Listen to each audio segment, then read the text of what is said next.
കർത്താവായ ദൈവമേ, വിവാഹം ഒത്തുവരാത്തവരെ, മക്കളില്ലാത്തവരെ, വീടില്ലാത്തവരെ, ജോലി സംബന്ധമായ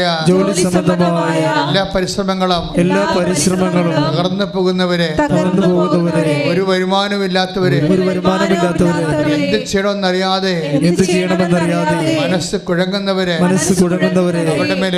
അവരുടെ മേലെല്ലാം സങ്കീർത്തനം 32:8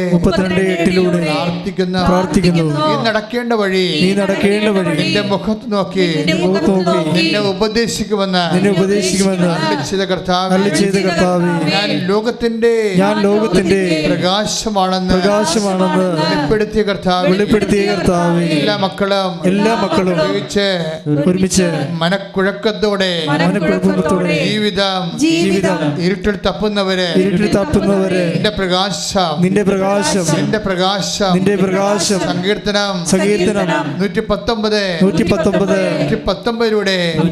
പ്രാർത്ഥിക്കുന്ന പാതയ്ക്ക് വിളക്കും പാദത്തിന് പ്രകാശവുമായ കർത്താവിന്റെ വചനത്താൽ ഞങ്ങൾക്ക് പ്രത്യേക വെളിച്ചം നൽകണമേ, ആശ്വാസം നൽകണമേ, ധൈര്യം നൽകണമേ, അഭിഷേകം നൽകണമേ. ഹല്ലേലൂയ, ഹല്ലേലൂയ, ഹല്ലേലൂയ, ഹല്ലേലൂയ. പരിശുദ്ധ പരമദിവ്യകാരുണ്യത്തിന് എന്നേരവും ആരാധനയും സ്തുതിയും പുകഴ്ചയും ഉണ്ടായിരിക്കട്ടെ. യേശുവിന്റെ നാമത്തെ പ്രതി അപമാനം സഹിക്കാൻ യോഗ്യത ലഭിച്ചതിൽ സന്തോഷിച്ചുകൊണ്ട് സംഘത്തിന്റെ മുമ്പിൽ നിന്ന് പുറത്തുപോയി. വായിച്ചേ 5:41. അവരാകട്ടെ യേശുവിന്റെ നാമത്തെ പ്രതി അപമാനം സഹിക്കാൻ യോഗ്യത ലഭിച്ചതിൽ സന്തോഷിച്ചുകൊണ്ട് സംഘത്തിന്റെ മുമ്പിൽ നിന്ന് പുറത്തുപോയി. അപ്പൊ നമുക്ക് അപമാനം സഹിക്കണമെങ്കിൽ ആകപ്പാട് ഒരു പ്രൊവിഷന് ക്രിസ്ത്യാനിക്ക് അപമാനം സഹിക്കാൻ ഈ ലോകത്ത് കർത്താവ് ഓപ്പൺ ചെയ്ത് തന്നിട്ടുള്ളത്. നമ്മൾ അപമാനം സഹിക്കണ വേറെ വല്ല കയ്യിരിപ്പ് കൊണ്ടാണ്, അതല്ല വിഷയം. ദൈവം അനുഭവിച്ചു തന്നിട്ടുള്ള സംഭവമുണ്ട്. നമ്മൾ അപമാനം സഹിക്കാൻ വേണ്ടി ദൈവം അനുഭവിച്ചു തന്നിരിക്കുന്നത് എന്താണ്? ദ നെയിം ഓഫ് ജീസസ്, കർത്താവിൻ്റെ നാമം. കൈയിട്ടിച്ച് കർത്താവ്. അപ്പോൾ നമ്മൾ നാഥ നീ മതി എനിക്ക് ഈ മരി യാത്ര അതിൽ നിൻ കൃപ മതി എനിക്കെന്നല്ല നമ്മൾ പാടണത്. അവൻ്റെ സത്യം എന്താണ്? ഈ കൃപ ആർജിക്കണമെങ്കിൽ എന്ത് ചെയ്യണം? അതാണ് ഈ 12:16 26 വായിച്ചത്. ദൈവത്തിൻ്റെ കൃപ നമുക്ക് ലഭിക്കാൻ എന്ത് ചെയ്യണമെന്നാണ് വായിച്ചത്. ഒന്നുകൂടി വായിച്ചിട്ട് ഞാൻ തിരുത്താം. പറഞ്ഞേ. എന്നെ ശുശ്രൂഷിക്കാൻ ആഗ്രഹിക്കുന്നവൻ എന്നെ അനുഗമിക്കട്ടെ. അടുത്ത വായിച്ചേ. അപ്പോൾ ഞാൻ ആയിരിക്കുന്നിടത്ത് എന്റെ ശുശ്രൂഷകനും ആയിരിക്കും. എന്നെ ശുശ്രൂഷിക്കുന്നവനെ പിതാവ് ബഹുമാനിക്കും. അതാണ് പ്രശ്നം. ഒന്ന് പറഞ്ഞേ. എന്നെ ശുശ്രൂഷിക്കുന്നവനെ എന്റെ പിതാവ് ബഹുമാനിക്കും. മനസ്സിലല്ലേ? അതായത് പിതാവ് ബഹുമാനിക്കും എന്ന് വെച്ചാൽ ബൈബിൾ ഭാഷയിൽ പറഞ്ഞാൽ മഹത്വപ്പെടുത്തുമെന്ന് എൻ്റെ അർത്ഥം ഇല്ലേ? പിതാവ് മഹത്വപ്പെടുത്തും. പക്ഷെ മഹത്വം പ്രാപിക്കുന്നതിന് എന്ത് വേണം? പിതാവ് നമ്മളെ മഹത്വപ്പെടുത്തുന്നത് എന്ത് തന്നുകൊണ്ടാണ്? കൃപ തന്നുകൊണ്ടാണ്. പിടിയിടിയ അതാണ് ലൂക്ക യോഹന്നാന്റെ സുവിശേഷം 1:14 വായിച്ചേ. ശ്രുതികട്ടെ. യോഹന്നാൻ 1:14 വായിച്ചേ. വചനം മാംസമായി നമ്മുടെ ഇടയിൽ വസിച്ചു. അവന്റെ മഹത്വം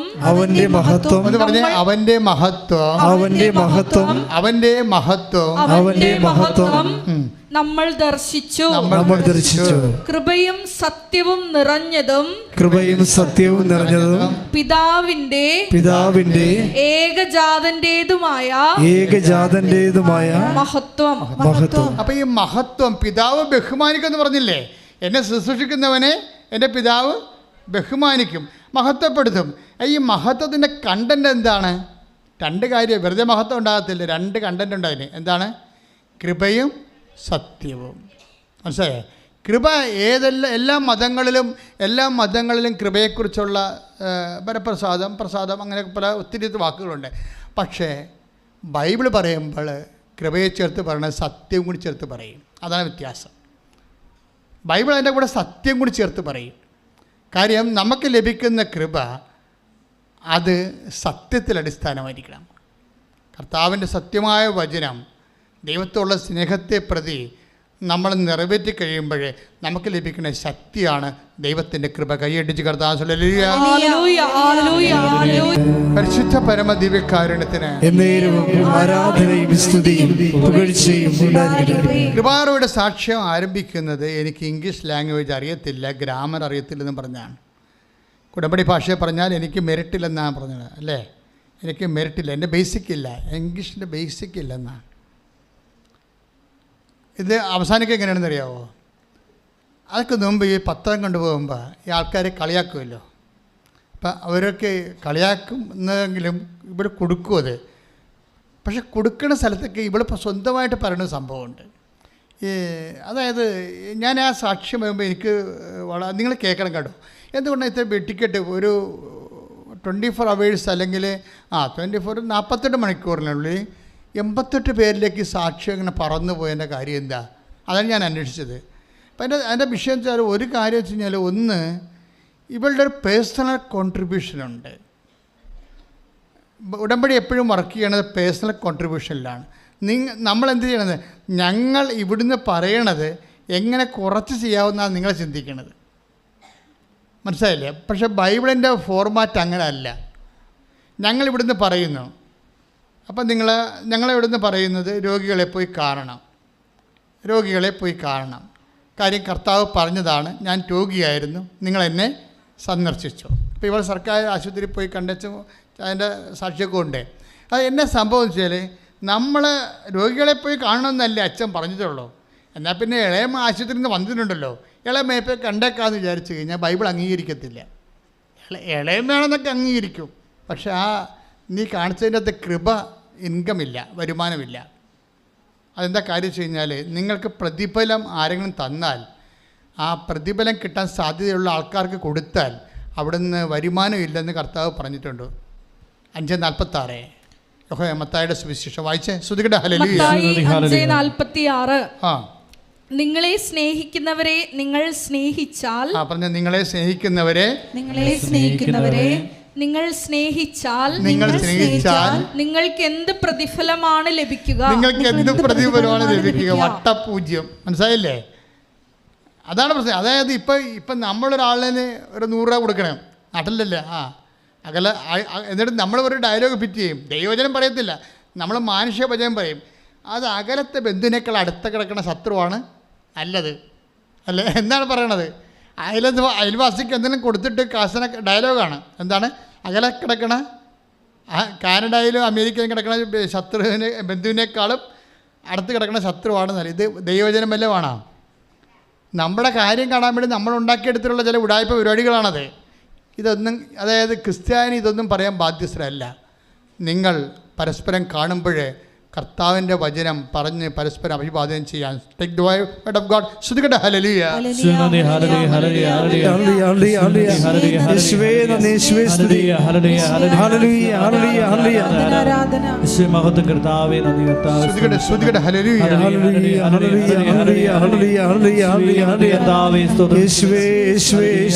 പരിശുദ്ധ പരമ ദിവ്യകാരുണ്യത്തിന് പൗലോസ് വാക്കാണ്. നിങ്ങൾ പരസ്പരം കാണുമ്പോൾ പരസ്പരം സങ്കീർത്തനങ്ങൾ പറഞ്ഞ് പരസ്പരം അഭിവാദനം ചെയ്യാൻ. എന്ന് വെച്ച് കഴിഞ്ഞാൽ കർത്താവിൻ്റെ കൃപയിലും മഹത്വം നിറയുമ്പോൾ നമുക്കറിയാതെ വചനങ്ങൾ പറയണം. കാര്യം നിങ്ങളോട് ഇപ്പം തന്നെ കർത്താവ് എന്തുമാത്രം വചനങ്ങൾ പറഞ്ഞിട്ടുണ്ട്. പക്ഷേ അതങ്ങനെ വചനത്തോട് ഒരു ആഭിമുഖ്യം കാണുമ്പോൾ വചനത്തിൻ്റെ ഒരു പ്രത്യേകത എന്ന് പറഞ്ഞു കഴിഞ്ഞാൽ, ആദ്യം വചനം ചെയ്യുന്ന സംഭവം നമ്മളെ ക്ലീൻ ചെയ്ത് കളയും. ഇപ്പം ഞാൻ നിങ്ങളോട് പറഞ്ഞ വചനം നിമിത്തം നിങ്ങളെ ശുദ്ധിയുള്ളവരാണെന്ന് 5:3 ഈശോ പറഞ്ഞില്ലേ യോഹന്നാൻ്റെ സുവിശേഷം. അപ്പോൾ ക്ലീൻനെസ് ഉണ്ടാക്കും. രണ്ടാമത്തത് നമ്മളെ വചനം വിനയപ്പെടാതെ, വചനം സ്വീകരിക്കുന്നതിന് മുമ്പ് അമ്മ എന്താ പറഞ്ഞത്? ഇതാ കർത്താവിൻ്റെ ദാസി. അതാണ് വിഷയം. അതായത് വചനം സ്വീകരിക്കുന്ന മുമ്പ് ഉണ്ടാകേണ്ട ഒരു മാനസിക നിലയാണ് ദാസ്യ. കർത്താവിൻ്റെ വചനത്തിന് വേണ്ടി സെർവൻ്റ് ആകണം. കർത്താവിൻ്റെ വചനത്തിന് വേണ്ടി സെർവൻ്റ് ആകണം. പക്ഷെ എങ്ങനെ സെർവൻ്റ് ആകണം? അതെപ്പോഴും ഉടമ്പടി വിജയിക്കാനുള്ള ഏറ്റവും നല്ല കാര്യം കർത്താവിൻ്റെ വചനം പാലിക്കാൻ വേണ്ടി വചനത്തിൻ്റെ സെർവൻ്റ് ആകണം. പ്രാർത്ഥിക്കുക, കർത്താവ് ദൈവമേ, എന്നെ വചനത്തിൻ്റെ അടിച്ചു തളിക്കാറിയാക്കി മാറ്റണമേ. അതാണ് സംഭവം. വചനത്തിൻ്റെ ശുശ്രൂഷ ചെയ്യണം. കർത്താവ് പറഞ്ഞ വചനം നിറവേറ്റണം. പക്ഷേ എന്ത് ചെയ്യണം? നമുക്ക് പറ്റുന്ന ഒരു പാക്കേജ് ഉണ്ടാക്കും. നമുക്ക് കൂടി ഗുണമുണ്ടാകുന്ന രീതിയിലാണ് നമ്മൾ വചനം നിറവേറ്റിയെടുക്കുന്നത്. വചനം നിറവേറ്റും, പക്ഷേ നമ്മളായിരിക്കും അതിനകത്ത് കക്ഷി, കർത്താവായിരിക്കത്തില്ല കക്ഷി. നമ്മൾ എന്തെങ്കിലും ഇപ്പം ഒന്നുമില്ലേ കിടക്കണ്ട, 100 രൂപയിലേ പോയുള്ളൂ, അവനെ കൊണ്ട് വല്ല കറണ്ട് ചാർജ് നിങ്ങൾ അടപ്പിക്കാവില്ല നാളെ. അല്ലെ പള്ളിയിൽ പോകുമ്പോൾ ഒരു കൂട്ടാകുമല്ല. വലിയമ്മമാരൊക്കെ കൊടുക്കണം. അങ്ങനെയാണ് ദാനധർമ്മം ചെയ്യണത്. എന്താണ്? പള്ളിയിൽ പോകുമ്പോൾ ഒരു കൂട്ടാകുമല്ലോ, വിളിച്ചുകൊണ്ട് പോകാമല്ലോ എന്ന്. അപ്പോൾ ഇങ്ങനെ എന്തെങ്കിലും അജണ്ട, പേഴ്സണൽ അജണ്ട വെച്ച് വചനം നമ്മൾ നിറവേറ്റിയാൽ വർക്കൗട്ട് ചെയ്യത്തില്ല. അതാണ് 5:46 നമ്മൾ വായിച്ചത്. എന്താണ്? നിങ്ങളെ സ്നേഹിക്കുന്നവരെ മാത്രം സ്നേഹിച്ചാൽ നിങ്ങൾക്ക് പ്രതിഫലത്തിന് എന്തവകാശം ഇല്ല. അപ്പം ദൈവത്തിൽ നിന്നല്ല പ്രതിഫലം വേണ്ടത്. അതിന് നിത്യത വരെ അതിൻ്റെ അകത്ത് ഉൾപ്പെട്ട ഒരു വിഷയമാണ്, നിത്യത വരെ. അപ്പോൾ ദൈവത്തിൻ്റെ പ്രതിഫലം എന്ന് വെച്ചാൽ സത്യം പറഞ്ഞാൽ നിത്യസമ്മാനമാണ്. അത് നിത്യസമ്മാനം നമ്മൾ അർഹമാക്കുന്ന ദൈവമഹത്വമാണ്. മഹത്വത്തെ നമ്മൾ അർഹമാക്കുന്നത് ദൈവത്തിൻ്റെ കൃപയാണ്, ദൈവത്തിൻ്റെ കൃപയാണ്. അപ്പോൾ ദൈവത്തിൽ നമുക്ക് ലഭിക്കുന്ന പ്രതിഫലം എന്ന് പറയുന്നത് 5:46 അനുസരിച്ച് ദൈവത്തിൻ്റെ കൃപയാണ്. ആ ദൈവത്തിൻ്റെ കൃപ നമുക്ക് ലഭിക്കേണ്ടത് പ്രവൃത്തിയിലൂടെയാണ്. പ്രവൃത്തി എന്ന് പറയുന്നത് മിനിമം അല്ല. എന്ന് വെച്ചാൽ ഇപ്പം നിങ്ങൾക്ക് ഒരു നിർദ്ദേശം തന്നാൽ അതിൻ്റെ പകുതിയല്ലേ, നിങ്ങൾക്ക് എങ്ങനെ കുറച്ച് ചെയ്യാൻ പറ്റുമെന്നല്ലേ നിങ്ങൾ ചിന്തിക്കണത്. ഇപ്പം കൃപാറോയി എന്താ ചെയ്തത്? ഓരോ വീട്ടിൽ കൊണ്ടുപോയി വിശ്വാസ പ്രമാണം ചൊല്ലിയിട്ട് ചെല്ലണമെന്ന് പറയും. ഈ പത്രം കൊടുത്തിട്ട് അവരോട് പറയുന്നതെന്നറിയാമോ? നിങ്ങളിത് വിശ്വാസ പ്രമാണം ചൊല്ലിയിട്ട് വേണം പത്രം വായിക്കാൻ. എന്താ കാര്യം? വചനം പോലെയാണ് അത് പറയണത്. അത് ഞാൻ പറഞ്ഞു കൊടുത്തതാണ്. ഇവിടുന്ന് എൻ്റെ പ്രസംഗത്തിൽ വല്ല കാലത്ത് കിട്ടിയിട്ടുണ്ട് അത്. പക്ഷേ അവൾക്ക് പരിശുദ്ധാത്മാവ് നിറഞ്ഞിട്ട് അവൾ പറയണതാണ്. ആൾക്കാരോട് പറയും, അവൾക്ക് കിട്ടിയിരിക്കുന്നത് എന്താ? പരിഹാസമാണ്. പക്ഷേ അവൾ പറയണത് എന്താണ്? ഈ പത്രം ഇനി വായിക്കുമ്പോൾ നിങ്ങൾ വിശ്വാസ പ്രമാണം ചൊല്ലി വായിക്കണം. അപ്പോൾ അവർ പറയും, ഞങ്ങൾക്ക് വിശ്വാസ പ്രമാണം അറിയാൻ പാടില്ലെന്ന് പറയും. നോൺ ക്രിസ്ത്യൻസൊക്കെ പറയത്തില്ലേ, ഞങ്ങൾക്ക് വിശ്വാസ പ്രമാണം അറിയാൻ പാടില്ല. ഉടനെ വിശ്വാസ പ്രമാണം എഴുതി കൊടുക്കും. അതാണ് പരിശുദ്ധ വരെ എന്ന് പറയണത്. വിശ്വാസ പ്രമാണം എഴുതി കൊടുക്കും. അപ്പോൾ ദൈവത്തിന് മനസ്സിലാകും ഇവൾ സീരിയസ് ആണെന്ന്, സത്യമാണെന്ന്. അതാണ് സത്യം എന്ന് പറയണത്. നീ വിശ്വസിക്കുന്ന കാര്യത്തെ നീ അനുവർത്തിക്കുമ്പോൾ അതാണ് സത്യവിശ്വാസം എന്ന് പറയണത്. നമ്മുടേത് വേദവിശ്വാസമാണ്. പലരുടേതും സത്യവിശ്വാസമല്ല, അംഗീകരിക്കത്തില്ല ദൈവം. കാരണം ആ സത്യവിശ്വാസത്തിന് വേണ്ടി നീ ഒന്നും ചെയ്തിട്ടില്ല. അതാണ് സംഭവം. വിശ്വാസം അതിൽ തന്നെ സത്യമാണ്. പക്ഷേ അത് സത്യവിശ്വാസമായി അത് നമുക്ക് അനുഭവവേദ്യമാക്കുന്നത് നമ്മുടെ സത്യത്തോടെ അതിൽ ഇടപെടുമ്പോഴാണ്. അതുകൊണ്ടാണ് ഈ മഹത്വത്തിന് 2 ചേരുവകയാണുള്ളത്. എന്താണ്? കൃപയും സത്യവും. യോഹന്നാൻ 1:14 പറയണത് കൃപ മഹത്വത്തിൻ്റെ ചേരുവക എന്താണ്? 2 സംഭവമുണ്ട്. സോഡിയമുണ്ട്, ക്ലോറൈഡുമുണ്ട്. അല്ലേ? ഉപ്പിൽ സോഡിയമുണ്ട്, ക്ലോറൈഡുണ്ട്. മഹത്വത്തിൽ എന്തൊക്കെയുള്ളത്? കൃപയുമുണ്ട്, സത്യവുമുണ്ട്. നമുക്കുള്ള പ്രശ്നം വെച്ച് കഴിഞ്ഞാൽ ഈ സത്യത്തിൻ്റെ സ്ഥലത്ത് വരുമ്പോൾ നമ്മൾ പമ്മം, സത്യസന്ധമായിട്ടല്ല. അതല്ല ഈശോ പറയണത്. ആരാധന പോലും എന്ത് പറയും? യഥാർത്ഥ ആരാധകർ സത്യത്തിലും ആത്മാവിലുമാണ് ആരാധിക്കുന്നത്. അപ്പോഴെന്ത് വിഷയം, അതായത് നീ വിശ്വസിക്കുന്ന കാര്യങ്ങൾക്ക് നീ പൂർണ്ണമായിട്ട് ഇവിടെ പത്രം കൊടുക്കാനേ കൃപാസനത്തിൽ നിന്ന് പറഞ്ഞിട്ടുള്ളൂ. പക്ഷേ കൃപ എന്താ ചെയ്യണത്? ആ പത്രത്തിന് കൂടെ വിശ്വാസ പ്രമാണം കൂടി ചൊല്ലിയിട്ട് വേണം പത്രം വായിക്കാമെന്ന് പറയും. എന്താണ്? അവർ കർത്താവിൻ്റെ കൃപയിൽ വിശ്വാസത്തിൽ വായിച്ചിട്ട് അഭിഷേകം കിട്ടാൻ വേണ്ടിയാണ്. കാരണം 100 ഏറ്റവും കുറഞ്ഞ് ഒരു 100-120 സാക്ഷ്യമെങ്കിലും കാണും. ഇപ്പം നമുക്ക് ഉണ്ടാകുന്ന ട്രോളെന്ന് പറയണത് അച്ഛൻ്റെ പ്രഭാഷണത്തിലല്ല ട്രോളല്ല. ട്രോളെന്ന് പറഞ്ഞാൽ ഉണ്ടാകുന്ന ട്രോൾ എന്താണ്? സാക്ഷ്യത്തിലിട്ടിരിക്കണ ചില ഹെഡിങ്ങിലാണ് ട്രോൾ വന്നിരിക്കണത്. അല്ലേ? ഹെഡിങ് എന്താ വിഷയം എന്ന് വെച്ചാൽ, ഇപ്പം ഞങ്ങളൊരു ഹെഡിങ് കൊടുക്കാം.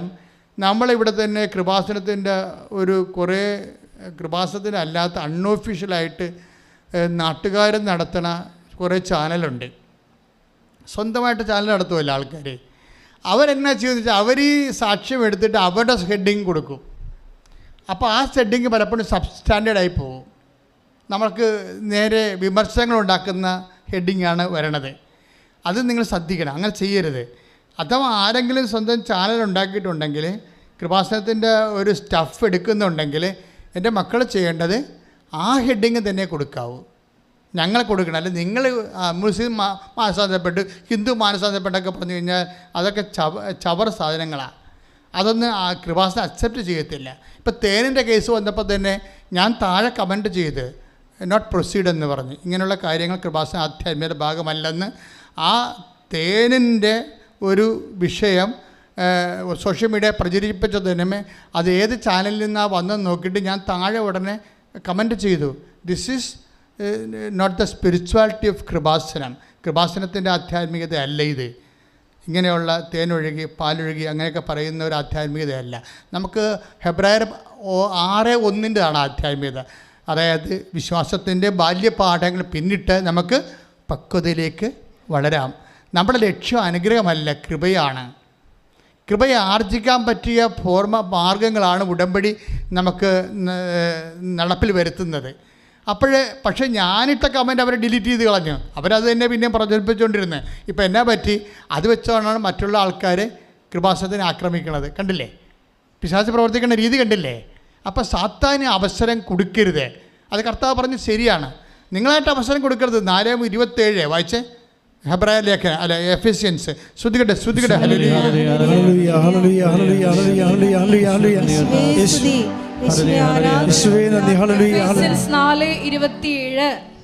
സാത്താന് നിങ്ങൾ അവസരം കൊടുക്കരുത്. Praise the Lord. അതാണ് അവസരം കൊടുക്കരുത്.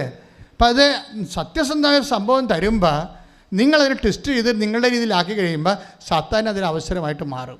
അവരാരെങ്കിലും കൂടി ഞാൻ ഇപ്പോൾ ട്രോളുന്നവരെ ഒന്നും ഞാൻ പറയത്തില്ല. I am so happy to receive it. പക്ഷേ ഞാനിപ്പോൾ ചിന്തിക്കണമെന്ന് വെച്ച് കഴിഞ്ഞാൽ അത്രയും കൂടി ആൾക്കാർ കർത്താവിനെ അറിയും. അതിലവർ എതിരെ കൃപാസനത്തിന് പറയുമ്പോഴും അത് കേൾക്കുന്നവർ കൃപാസനം എന്താണെന്ന് നോക്കുമല്ലോ. നോക്കുമ്പോൾ തീർച്ചയായിട്ടും ഇവിടെ കാണുന്നത് എന്താണ്? 10,000ങ്ങളുടെ ദൈവാനുഭവങ്ങളല്ലേ കാണുന്നത്. അപ്പോൾ അവരപ്പോൾ വന്നില്ലെങ്കിൽ എപ്പോഴായാലും കൃപാസനത്തിൽ അവർ വരും. അവർക്കൊരു സങ്കടകാലം ഉണ്ടാകുമ്പോൾ കേരളത്തിൽ ഇന്ന് ഓടിക്കയറാൻ പറ്റിയ ഒരു മഴയും ഒരു തീക്കാറ്റുമൊക്കെ വന്നാൽ കയറി നിൽക്കാൻ പറ്റിയൊരു ഇടമായി മാതാവിനെ ഉയർത്തിയില്ലേ? കാര്യം എന്താണ്? അമ്മ അതിൻ്റെ കൂടെ ജീവിക്കുന്നത് കൊണ്ടാണ്. എല്ലാവരും ആൾക്കാർ സഞ്ചാരി മാതാവെന്ന് വിളിച്ചില്ലേ പ്രാർത്ഥിക്കുന്നത് ഓരോ സങ്കട സമയത്തെല്ലാം. കാര്യം എന്താണ്? അവരുടെ സ്പോട്ടിൽ അവർ ആഗ്രഹിക്കുന്ന സ്ഥലത്തേക്ക് അമ്മ എത്തിപ്പെടുന്നു. പക്ഷേ അമ്മ എത്തിപ്പെടുന്നത് വാഗ്ദാനത്തിൻ്റെ ഭാഗമാണ്. അമ്മ എത്തിപ്പെടുന്നത് വാഗ്ദാനത്തിൻ്റെ ഭാഗമാണ്. I will come with you wherever you go. 13 എപ്പോഴും പറയണതാണ്. 33:14 പുറപ്പാടിൻ്റെ പുസ്തകം. അതുപോലെ Joshua 1:9 I will come with you wherever you go. അമ്മ ഈശോയുടെ നാമത്തിൽ ഈശോയോട് നമ്മൾ ഉടമ്പടി ചെയ്യുമ്പോൾ, അമ്മയുടെ മധ്യസ്ഥ ഉടമ്പടി ചെയ്യുമ്പോൾ മാതാവ് എവിടെയാണ് നിനക്ക് ആവശ്യം അവിടെ ആ സാന്നിധ്യം അറിയിക്കും. അത് ജോസഫ് നബീൻ്റെ സാക്ഷ്യത്തിൽ നിന്ന് വളരെ വ്യക്തമാണത്. ജോസഫ് നബീൻ്റെ സാക്ഷ്യത്തിൽ വരുന്നൊരു വിഷയം എന്ന് പറയുന്നത്, അതായത് ഇപ്പോൾ ഇവള് ഈ കൃപാറോയി ഈ വിഷയം എല്ലാം ദൈവത്തിന് മനസ്സിലായില്ലേ, സത്യസന്ധമായിട്ടാണ് ഇവളെ എക്സിക്യൂട്ട് ചെയ്യണമെന്ന്. അങ്ങനെ വന്നാൽ എന്താ പറ്റുമെന്നറിയാവോ? അത് ഈശോ പറഞ്ഞതാണ്. ഈശോ പറഞ്ഞല്ലോ, അതായത് നിങ്ങളോട് 1 മൈൽ ദൂരെ പോകാൻ നിങ്ങളോട് നിർബന്ധിക്കുന്നതിൻ്റെ കൂടെ നിങ്ങൾ അതാണ് സംഭവം. അപ്പം ഇത് എക്സിക്യൂട്ട് ചെയ്യുമ്പോൾ നമ്മൾ ഉള്ളത് മിനിമൈസ് ചെയ്യരുത്. അതാണ് ഞാൻ കരുണക്കൊന്തയ്ക്കെതിരെ സംസാരിക്കണത്. അതായത് ഒരു അപ്ഡേഷൻസ് സഭയിൽ വരുമ്പോൾ അത് കുറച്ചുകൂടി റേഞ്ചുള്ളതായിരിക്കണം, അല്ലാതെ ഉള്ളത് കൂടി ഇല്ലാണ്ടാക്കരുത്. കരുണക്കൊന്ത എന്ന് പറയുമ്പോൾ കൊന്തയാണ്, പക്ഷെ നിങ്ങളത് നമ്മളുടെ സമ്പൂർണ്ണ ജപമാലയ്ക്ക് സബ്സ്റ്റിറ്റ്യൂട്ട് ചെയ്യരുത്. That is known sense. അതായത് സമ്പൂർണ്ണ ജപമാലയില്ലേ, അതിനകത്താണ് രക്ഷാകരമായ ഫുൾ രഹസ്യങ്ങളുള്ളത്. കണ്ണക്കൊന്തയിൽ പാഷൻ മിസ്റ്റീസും ലോകത്തിൻ്റെ പാപത്തിന് വേണ്ടി പരിഹാരം ചോദിക്കുന്ന ഒറ്റ വിഷയം മാത്രം കൈകാര്യം ചെയ്യുന്നുള്ളത് ഇതിൻ്റെ അകത്ത്. അപ്പോഴത് സമ്പൂർണ്ണ ജപമാലയ്ക്ക് അത് സബ്സ്റ്റിറ്റ്യൂട്ട് അല്ല. അത് നിങ്ങൾക്ക് നിങ്ങളുടെ പാപമോചനത്തിന് വേണ്ടി നിങ്ങൾക്ക് പ്രാർത്ഥിക്കാം, കണ്ണക്കൊന്ത. പക്ഷേ സമ്പൂർണ്ണ ജപമാല സബ്സ്റ്റിറ്റ്യൂട്ട് ചെയ്യരുത്. അങ്ങനെ വന്നാൽ വീണ്ടും സാത്താൻ അവസരമാകും. സഭ ഇത്തിരി സൂക്ഷിച്ചിട്ടുണ്ടെങ്കിൽ, കുടുംബജീവിതത്തിൽ ഇത്തിരി സൂക്ഷിച്ചിട്ടുണ്ടെങ്കിൽ അതിൻ്റെ ഒരു കാരണം കരുണക്കൊന്ത തന്നെയാണ്. എന്ന് വെച്ച് കഴിഞ്ഞാൽ എല്ലാ കരുണക്കൊന്തക്കാരല്ല, ഈ ജപമാല മാറ്റിയിട്ട് കരുണക്കൊന്ത മാത്രമാക്കിയ ആൾക്കാർ ഒന്ന് വീണ്ടും വിചാരം നടത്തേണ്ടതാണ്. ശ്രുതികടെ ശ്രുതികടെ ഹല്ലേലൂയ. പരിശുദ്ധ പരമ ദിവ്യകാരുണ്യത്തിന് ആരാധനയും സ്തുതിയും പുകഴ്ചയും ഉണ്ടായിരിക്കട്ടെ. 5:41 ലൂക്ക് മത്തായി ശ്ലീഹാ സുവിശേഷം 5:41. ശ്രുതികടെ ശ്രുതികടെ ഹല്ലേലൂയ. ഒരു മൈൽ ദൂരെ പോകാൻ പറഞ്ഞ ഒരു മൈൽ ദൂരെ പോകാൻ നിന്നെ നിർബന്ധിക്കുന്നവനോട് കൂടെ 2 മൈൽ ദൂരം പോകുക. ഇതാണ് ദൈവത്തിൻ്റെ മനസ്സിലിരിപ്പ്. ഒരു മൈൽ പോകാൻ നിർബന്ധിക്കുന്നതിൻ്റെ കൂടെ നമ്മൾ പലപ്പോഴും അരമൈലാണ് പോണത്. അതാണ് പ്രശ്നം. ഇപ്പോൾ കൃപാറോയി എന്താ ചെയ്തത്? 10 മാസം കൊടുക്കാൻ പറഞ്ഞിട്ടുള്ളൂ. അത് 3 കെട്ടാക്കി. പിന്നെന്താണ്? വിശ്വാസപ്രമാണം ചൊല്ലിക്കൊണ്ട് കൊടുക്കാൻ പറഞ്ഞിരിക്കുന്നത്. അത് നമ്മൾ പറഞ്ഞിട്ടില്ല. അത് അവൾ ഉണ്ടാക്കിയതാണ്. അവളുണ്ടാക്കിയ വേറെ കുറേ കാര്യമുണ്ട്. അത് ഒരു ഉടമ്പടി നിലനിൽക്കുമ്പോൾ തന്നെ അവൾ സ്വകാര്യമായി കർത്താവുമായിട്ട് വേറൊരു ഉടമ്പടി ചെയ്തു. ആ ഉടമ്പടിയുടെ പച്ച പേപ്പർ എടുത്ത് വെച്ച് നോക്കിയപ്പോൾ ആത്മവിശുദ്ധീകരണത്തിനും പ്രാർത്ഥന ഫലത്തിനും വേണ്ടിയതും പറഞ്ഞ് എഴുതിയിട്ടുണ്ട്. അതനുസരിച്ചാണ് ഇവിടെ കാര്യങ്ങൾ ക്രമീകരിക്കേണ്ടത്. അപ്പോൾ നോക്കിയേ, ആ ഉടമ്പടി എന്തുമാത്രം ഹരിച്ച് ഗുണിച്ച് കൂട്ടിയും കുറച്ചുമൊക്കെയാണ് കൃത്യമായിട്ട് നോക്കണത്. ചിലർ ആ ഉടമ്പടി പത്രം വായിച്ചു പോലും നോക്കത്തില്ല. അതൊക്കെയാണ് ഈ പ്രശ്നം വന്നത്. പക്ഷേ ഉടമ്പടി എപ്പോഴും വർക്ക് ചെയ്യണത് ഈ 5:41 വെച്ചാണ്. ഞങ്ങൾ എന്തെങ്കിലും പറഞ്ഞാൽ ദൈവത്തോടെ സ്നേഹത്താൽ നിങ്ങളതിൻ്റെ കൂടുതലാണ് ചെയ്യേണ്ടത്, കുറച്ചല്ല ചെയ്യേണ്ടത്, കൂടുതലാണ് ചെയ്യേണ്ടത്. ഇപ്പോൾ നെവിൻ ജോസഫിൻ്റെ സാക്ഷ്യം അതാണ് ചെയ്യണത്. എന്താണ്? അതായത് എല്ലാ സ്ഥലങ്ങളിലും ഈ മനുഷ്യൻ പോയി തമിഴ് പത്രവും ഇംഗ്ലീഷ് പത്രവും മലയാളം പത്രമൊക്കെ വാങ്ങിച്ചിട്ട് പരിശുദ്ധ പ്രവർത്തി എക്സാമിനറിന് വരെ കൊടുത്തിട്ടാണ് എക്സാം ഹോളിൽ കയറണത്. എക്സാമിനർ സാറേ ഇത് സൂപ്പർ സംഭവമാണ്. ഈശോ ആരാണെന്ന് മനസ്സിലാകുന്ന എക്സാം ക്ലാസ്സിൽ എഴുതാൻ കയറാൻ പോയി രണ്ടാമത്തെ പരീക്ഷയ്ക്ക് കയറാൻ പോകുമ്പോൾ എക്സാമിനൊരു പത്രം കൊടുക്കും. അതായത് അഭിഷേകം ധൈര്യമായിരിക്കും മനുഷ്യനെ. അത് വായിക്കുന്നത്. ഇപ്പോൾ കൃപാസനം പത്രം എന്തുമാത്രം ഭാഷയിലുണ്ട്. ഇപ്പോൾ ഇറ്റാലിയനുണ്ട് അല്ലേ, ഹിന്ദിയുണ്ട്, മറാഠിയുണ്ട്, തമിഴുണ്ട്, ആന്ധ്ര, പിന്നെ പുതിയ ഭാഷയിലൊക്കെ പത്രം വരാൻ പോകുന്നുണ്ട്. കാരണം ആർക്കെങ്കിലുമൊക്കെ മറ്റു ഭാഷയിലുള്ളവർക്കൊക്കെ ഒരു പ്രേക്ഷിത പ്രവർത്തനം പോലെ കൃപാസനം പത്രം ചെയ്യണം തോന്നിയാൽ നിങ്ങൾ പത്രം എടുത്ത് വെച്ച് കറക്റ്റ് ചെയ്ത് DTP ചെയ്ത് ഇങ്ങോട്ട് തരിക. ഞങ്ങൾ വേറെ ഇതിൻ്റെ ഭാഷയുടെ ക്വാളിറ്റിയുള്ള ആൾക്കാരെ കാണിച്ചിട്ട് നിങ്ങൾ ചെയ്തത് ശരിയാണോ എന്ന് നോക്കിയിട്ട് ഞങ്ങൾ കറക്റ്റ് ചെയ്താൽ അപ്പോൾ തന്നെ പ്രിൻ്റ് ചെയ്യും. ഇപ്പോൾ പോർട്ടുഗീസിലൊക്കെ കൃപാസനം പത്രം വരാൻ പോകുന്നുണ്ട്. ഇപ്പോൾ ലോകത്തിലുള്ള എല്ലാ ഭാഷകളിലും. കാര്യം ഇത് നമുക്കറിയാവില്ല. സമയം ഘടികാരം നെഞ്ചൽ ചാർത്ത് ദുരന്തമുണ്ടാകാൻ പോണ പ്രാർത്ഥിക്കണമെന്ന് പറഞ്ഞ മാതാവിൻ്റെ മെസ്സേജാണ് ഇന്ന് ഉടമ്പടിയായി ലോകം മുഴുവനും പ്രചരിക്കുന്നത്. അപ്പോൾ ഇവിടെ ഏതെങ്കിലും ഒരു മേഖലയിൽ നിൽക്കേണ്ട വിഷയമല്ല. സാർവത്രിക സഭ മാർപ്പാപ്പ ഈ വിഷയം ഏറ്റെടുത്ത് പന്തിപ്പിക്കൽ കമ്മീഷനെ കൊണ്ട് പഠിപ്പിക്കുന്നതിന് വേണ്ടി കേരളത്തിലെ കമ്മീഷൻസ് പഠിച്ചിട്ട് റിപ്പോർട്ട് പോകണം. അപ്പോൾ അതിന് പറ്റുന്ന രീതിയിലുള്ള വലിയ അടയാളങ്ങൾ ദൈവം നമുക്ക് തരണം. അതുകൊണ്ടാണ് നിങ്ങൾ കൂടുതൽ ത്യാഗം അനുഭവിക്കണം, ഞങ്ങളെപ്പോലെ തന്നെ നിങ്ങളും കൂടുതൽ ത്യാഗം അനുഭവിക്കണമെന്ന് പറയാൻ കാര്യം ഇതാണ്. മാതാവിൻ്റെ പ്രത്യക്ഷീകരണത്തിൻ്റെ അടിസ്ഥാനത്തിൽ വേണം നിങ്ങളിതൊക്കെ ചെയ്യാൻ. പ്രാർത്ഥിക്കുക. കർത്താവായ ദൈവമേ, അമ്മ തന്ന ഉടമ്പടിയുടെ മർമ്മമായ മാതാവിന്റെ പ്രത്യക്ഷീകരണം സഭ ഏറ്റെടുത്ത് പഠിക്കാനും ലോക സമൂഹത്തോട് ദൈവത്തിന്റെ തിരുമനസ് ഈ വർത്തമാന കാലത്തെ തിരുമനസ് വെളിപ്പെടുത്തുവാൻ എന്നെ സ്വർഗത്തിന്റെ തിരുമനസിന്റെ ഉപകരണമാക്കണമേ.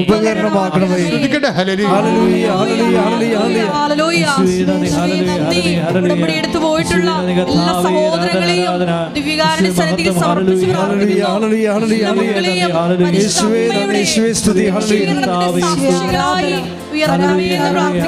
സമർപ്പിച്ച് സാക്ഷ്യങ്ങൾ നൽകിക്കൊണ്ട് പരിശുദ്ധ അമ്മയുടെ പ്രത്യക്ഷീകരണം സഭ പഠിക്കുവാൻ കൃപയാകണമേ എന്ന് പ്രാർത്ഥിക്കുന്നു. ഹല്ലേലൂയ, ഹല്ലേലൂയ, മഹത്വം, മഹത്വം, ആരാധന, ആരാധന. ഹല്ലേലൂയ. ഉടമ്പടി പ്രാർത്ഥനയിൽ അമ്മ ഉടനടി പരിഹാരമേകും.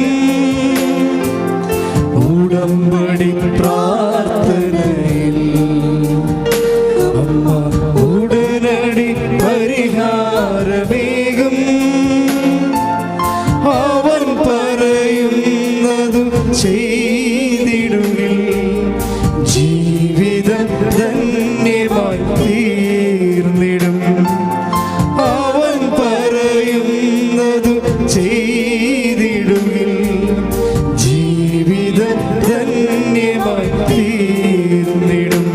പരിശുദ്ധ പരമ ദിവ്യകാരുണ്യത്തിന് എന്നേരവും ആരാധനയും സ്തുതിയും പുകഴ്ചയും ഉണ്ടായിരിക്കട്ടെ. പരിശുദ്ധ പരമ ദിവ്യകാരുണ്യത്തിന് എന്നേരവും ആരാധനയും സ്തുതിയും പുകഴ്ചയും ഉണ്ടായിരിക്കട്ടെ. എല്ലാവരും എഴുന്നേൽക്കുക. രോഗസൗഖ്യ പ്രാർത്ഥന.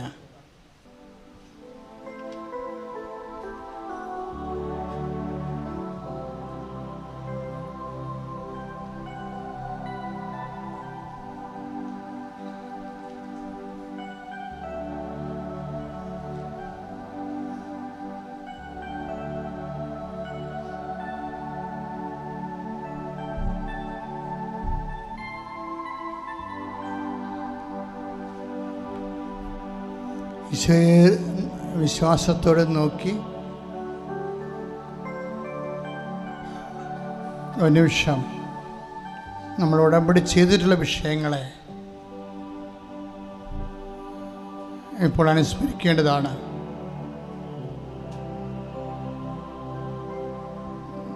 ഇപ്പോഴേ കാണുന്ന ദർശനം കർത്താവ് ഒരു നീല ജലാശയം ഇങ്ങനെ സ്ലേറ്റ് പോലെ കിടക്കുന്നതാണ്. അതായത് കർത്താവിൻ്റെ വചനം 23-ാമത്തെ സങ്കീർത്തനമാണ്. ശാന്തമായ ജലാശയത്തിലേക്ക്, നിശ്ചലമായ ജലാശയത്തിലേക്ക് ഞാൻ നിന്നെ നയിക്കും. അത് വാഗ്ദാനമാണ്. അങ്ങനെ 5582 വാഗ്ദാനങ്ങൾ ദൈവം നൽകിയിട്ടുണ്ട്. അതിലൊന്നാണ് നിശ്ചലമായ ജലാശയത്തിലേക്ക് ഞാൻ നിന്നെ നയിക്കുമെന്നുള്ളത്.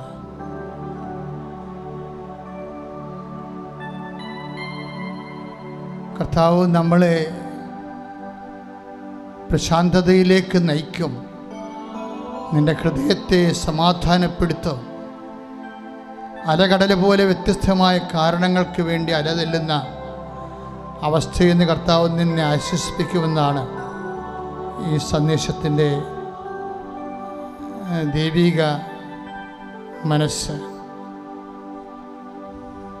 കർത്താവേ, ഞങ്ങളെ എക്കാലവും ആശ്വസിപ്പിക്കുന്ന ദൈവമേ, നിന്റെ നാമത്തെ മഹത്വപ്പെടുത്തണമേ എന്ന് പ്രാർത്ഥിക്കുന്നു. കർത്താവെ, സഭയിലുള്ള സാന്നിധ്യം ഇപ്പോഴ് ദിവ്യകൃപാനയിലൂടെ ഞങ്ങൾക്കെല്ലാവർക്കും കൂടുതൽ ജീവിത മണ്ഡലങ്ങളിൽ വ്യക്തമാകാൻ ഇടയാക്കണമേ എന്ന് പ്രാർത്ഥിക്കുന്നു. ഈശോ, നിന്റെ തിരുമുറിവാർന്ന വലത്തുകരം, അണിപ്പഴുതാർന്ന അത്ഭുതകരം ഓരോ മകൻ്റെ മേലും മകളുടെ മേലും സ്നേഹത്തോടെ സൗഖ്യത്തിനായി വയ്ക്കണമേ എന്ന് പ്രാർത്ഥിക്കുന്നു. ശ്രദ്ധിക്കട്ടെ. കർത്താവേ, രോഗികളെ നീ ഏറ്റെടുക്കണമേ. നിന്റെ കൈകളെ വെക്കണമെന്ന് പ്രാർത്ഥിക്കുന്നു. പിതാവിന്റെയും പുത്രന്റെയും പരിശുദ്ധാത്മാവിന്റെയും നാമത്തെ പ്രാർത്ഥിക്കുന്നു. പിതാവേ, അങ്ങേ പുത്രനായ യേശുക്രിസ്തു നാമത്തിൽ അടയാളങ്ങൾ കാണിക്കണമേ.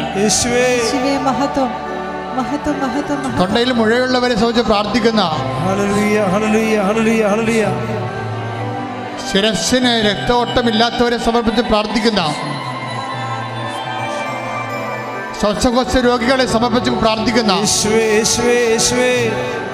നടുവലിന് വേദനയുള്ളവരെ സംബന്ധിച്ച് പ്രാർത്ഥിക്കുന്ന, നടുവലിന് പ്രൊലാപ്സ് ആയവരെ സംബന്ധിച്ച് പ്രാർത്ഥിക്കുന്ന,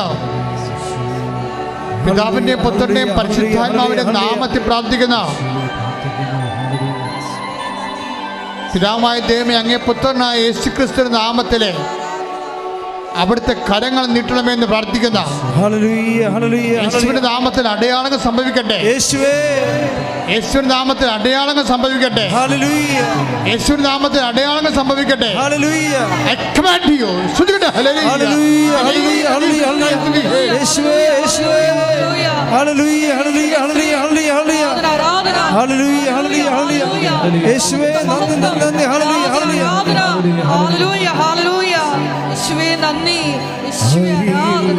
വരേണേ സദയം തൊടേണേ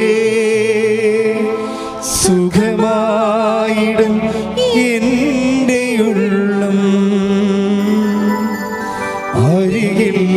വരേണേ സദയം തൊടേണേ സുഖമായിടും എൻ്റെ ഉള്ളം. പരിശുദ്ധ പരമദിവ്യകാരുണ്യത്തിന് നേരവും ആരാധനയും സ്തുതിയും പുകഴ്ചയും ഉണ്ടായിരിക്കട്ടെ. പരിശുദ്ധ പരമദിവ്യകാരുണ്യത്തിന് നേരവും ആരാധനയും സ്തുതിയും പുകഴ്ചയും ഉണ്ടായിരിക്കട്ടെ. വീണ്ടും സ്തുതിക്കട്ടെ, സ്തുതിക്കട്ടെ. യേശുവേ, യേശുവേ, യേശുവേ. നല്ലവനായ ഈശ്വരന്റെ ഉന്നതമായ നാമത്തിന് സ്തോത്രം ചെയ്യുന്നു.